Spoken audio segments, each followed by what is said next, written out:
If you don't know what a napper is, it's just a little blanket like mat with a pillow and a blanket on top so they can nap and like feel like home. Yeah. Easy to wash too. Just throw it in the washer and dryer. Oh my God, we had one kid had an accident. That mom had to wash that napper every day.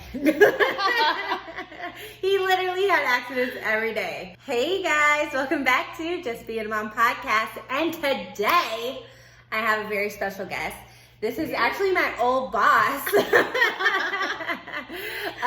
She is the director at Petit School House, a school here in Southern California in Northridge.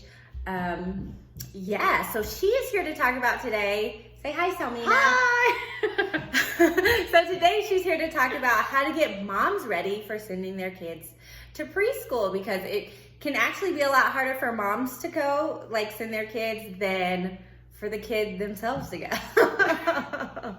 So, we've seen a lot of tears those first days, not from the kid, but from the mom. That's true. So we want to help you guys get ready, talk to you guys about what precautions they're taking at the school.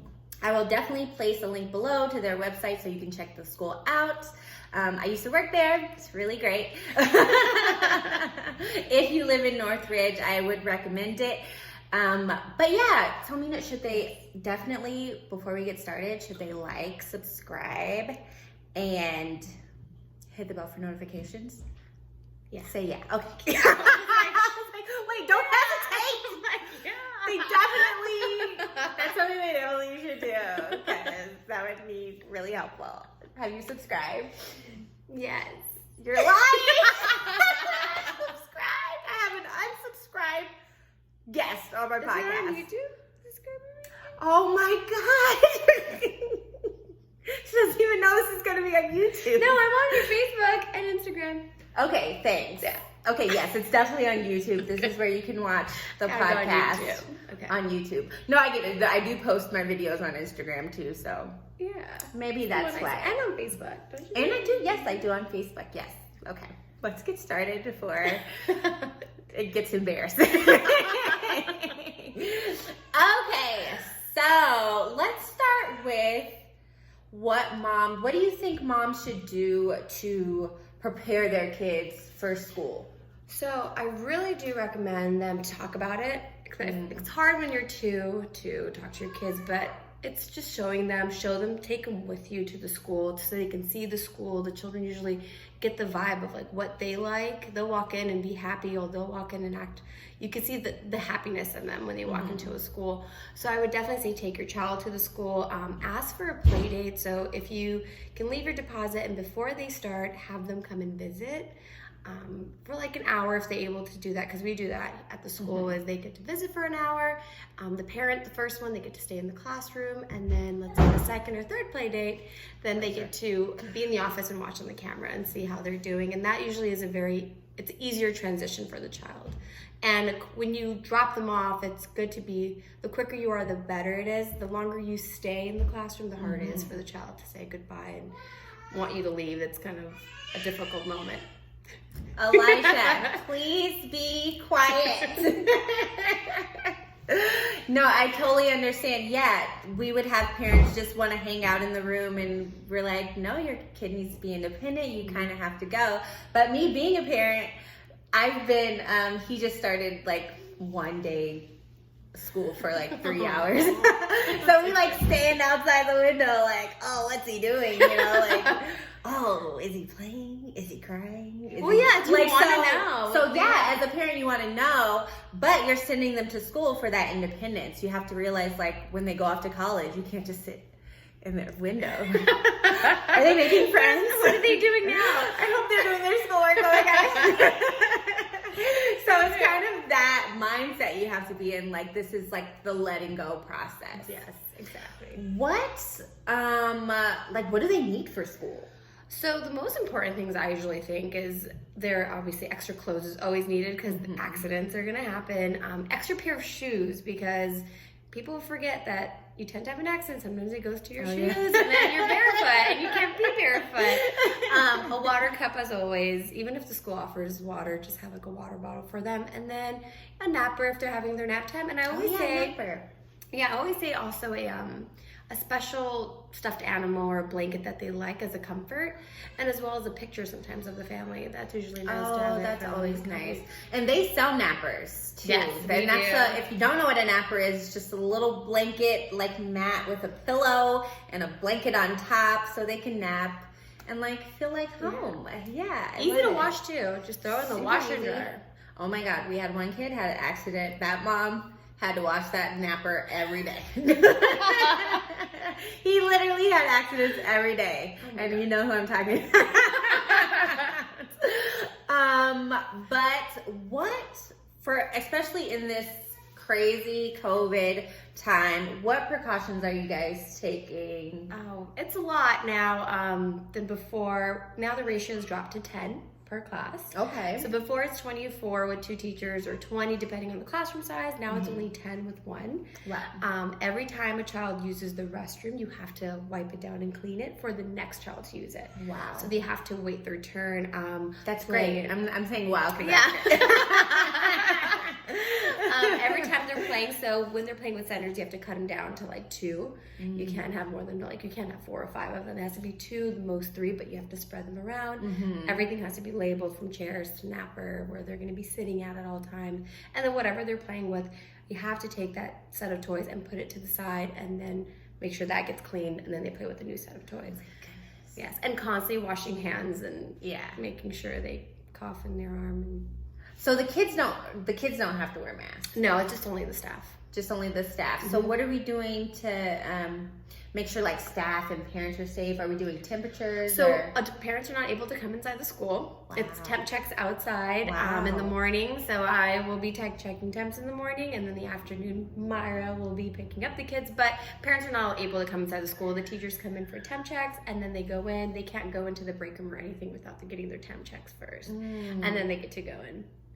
Same thing for the kids. They have to get their temp checks, and then they get to go in the classroom. And then we do 2 temp checks, once in the morning and then once in the afternoon. Wow. Yeah. It's a lot more. So much. I actually got this watch so I can get my steps in. Okay. I'm walking so much. Definitely got to get those steps in. So is the attendance like, are you guys like full? Like, could you take more kids or? We actually opened up a classroom for the LAUSD students. So parents that have to go to work, we're actually taking their kids in and having them log in. And then there's a teacher in there to monitor and watch. Wow. So we have 1 spot in that room, and then kinder is full, pre-K is full. I think we have 1 spot in preschool, and that's pretty much it because there's only 10 kids in the classroom. Yeah. So you guys probably have like, I think there's 5. Well, in total right now, we have about like 70 or 80, I think. And it's usually like 150. 100. Above 100 for sure. Crazy. Above 100. So what does like playtime on the yard look like? Is that still? So they get to still play, but it's crazy because you have to make sure you block it so the kids are not playing and touching through the gate and seeing each other. You know how the gates used to be? It's hard to explain, but the kids can't be touching each other through the gate like hand wise, so you have to block it up. The way the yard is, it's like all like catty cornered, and there's a gate that separates each age group. So there's like kindergarten, preschool, the 2s, and they can all like touch each other through the gate. I'm like they can all touch each other through the gate, so now that's no longer allowed. So we have to block it off. So what happens is everybody has a set time, 30 minutes, and then once they're done, they have to go in, and then someone comes and sprays the whole yard down and lets us sit for like 15, 20 minutes for the next classroom to go. So it's a lot of cleaning. So only 1 class at a time. Actually we 3, so we blocked off one of the gates, so the pre-K, the kinder and then the preschool don't touch each other from the gate, so we blocked it off. Got it. But the 2s are a little farther away, so it's been okay. But got it. And pickup, you were saying Myra. Oh yes, pickup is crazy. So when you're picking up and dropping off, you always pull in. You give us a call. If you're dropping off, you say, "Hey, I'm outside." We say, "Come to the door." If you're picking up, you say, "I'm here." We got to get the child ready, wash their hands, grab their stuff, and then walk them out. And, you know, sometimes you get 4, 5, 6 parents waiting. And so you are the one that's going to get, it's only one of you. So it's normally it's me in the morning with someone that's been helping me. But a couple of weeks ago, I was just on my own. Yeah. But now we have someone, and for Myra, it's her and someone else. And sometimes if the classroom has all the kids gone, maybe that person can help her. but it's just her and another teacher, and it's like the phone is ringing from like 3:30 until like 5, because the hours are changed too. It's 7:30 to 5:30 now due to COVID. So from 3:30 to 5:30, the phone's just ringing constantly. Yeah. Oh, you poor thing. Yeah. Moms, you need to think about what they're going through when they're taking care of your kids, and be gentle with them. They are doing their best. You have to be gentle. I'm like, we do have pictures if they want to see what they did today and stuff like that. So in the mornings, because it's 7:30 in the... Well, okay, so this is what I was going to ask. In the morning, they usually have all the classes together. Not everybody, but like a few classes together combined. And then at a certain time, they like separate into their classrooms. How does that look? Do they just go? So what happens is, because now we open 7:30, 5:30, so when the teachers come in, they go straight to their rooms, and then the kids, when they get their temp checks, they don't get mixed now. Just because if someone has a case of COVID, they just shut that room down. Because now the kids are not there. Yes, because if we had the kids mixed around, and let's say if a kid had in the classroom, now all the classroom would have been shut because most of the kids all got dropped off and they were placed in that one. So now it's more of, you go straight to your classroom and you get picked up from your classroom. You're not going to be swapped around in any other room. And during the day, the kids don't go in any other room? No, just they're not allowed. What about in the office? Can they go in the office? They can. I let them come on. I mean, I try to avoid it. I avoid, but I do. When they come and sit down and wait, they'll be sitting on like a little step stool, like a chair thing that I have for them. They'll just be waiting, and I'm like, okay, this is fine. Super supportive. So moving on from COVID, what does the relationship between the parent and like the directors, the administration kind of look like? Or what do you kind of wish it looked like? What is your best advice for moms, at least coming in and, being a mom? Like, what's your best advice for moms on their first days, and they're, nervous, they're aggravating you, they need every little thing, and they're annoying. No, I'm kidding. I have to say, the parents, I don't have any kids personally myself, but I always think, if I had a child, what would I do? Or how would someone, be with my kid? So I always tell parents, I want you guys to feel comfortable coming to me with even if it's something small, like come to me so we can fix it, we can solve it and make it better. I'm always here to listen and talk to, and it's always scary and nerve-wracking when you come to school for the first time, and know that you can always call the school. We can give you updates. I tell parents now, email me, and I will snap a picture for you, and I will email you and let you know how their morning is going, because I know how stressful it can get. If you see something that you don't like, or something that maybe makes you feel upset, always go to the the admin, because they're the ones that can help you. And especially if they have questions about the teachers too, it's always best to share it to the staff member or the teacher that's there. Come to me, and then I will put you guys together as like a meeting so you guys can talk about it and see what we can do to solve it and make it better. Yeah. Elijah. I hope you guys don't hear him, but we hear him yelling and screaming. Okay. There was one last thing I wanted to ask you, and of course I forgot this. There's my mom brain. But we are almost running out of time. What was I gonna say? Just one more thing. What in regards to I forgot it. I lost it. So so that was your advice for moms, right? Why can I not remember? Is it about the food? Is it about the... Oh yeah, what is happening with the food? That's so great. We still have a cook on campus, Miss Maria. Yeah, she still makes our breakfast, lunch, and snack. We still offer that. If it's still net-free school, so if you are packing food, just please make sure it's net-free. We provide breakfast, lunch, and snack. And not all schools do that. Yes, they don't. They have to order during COVID.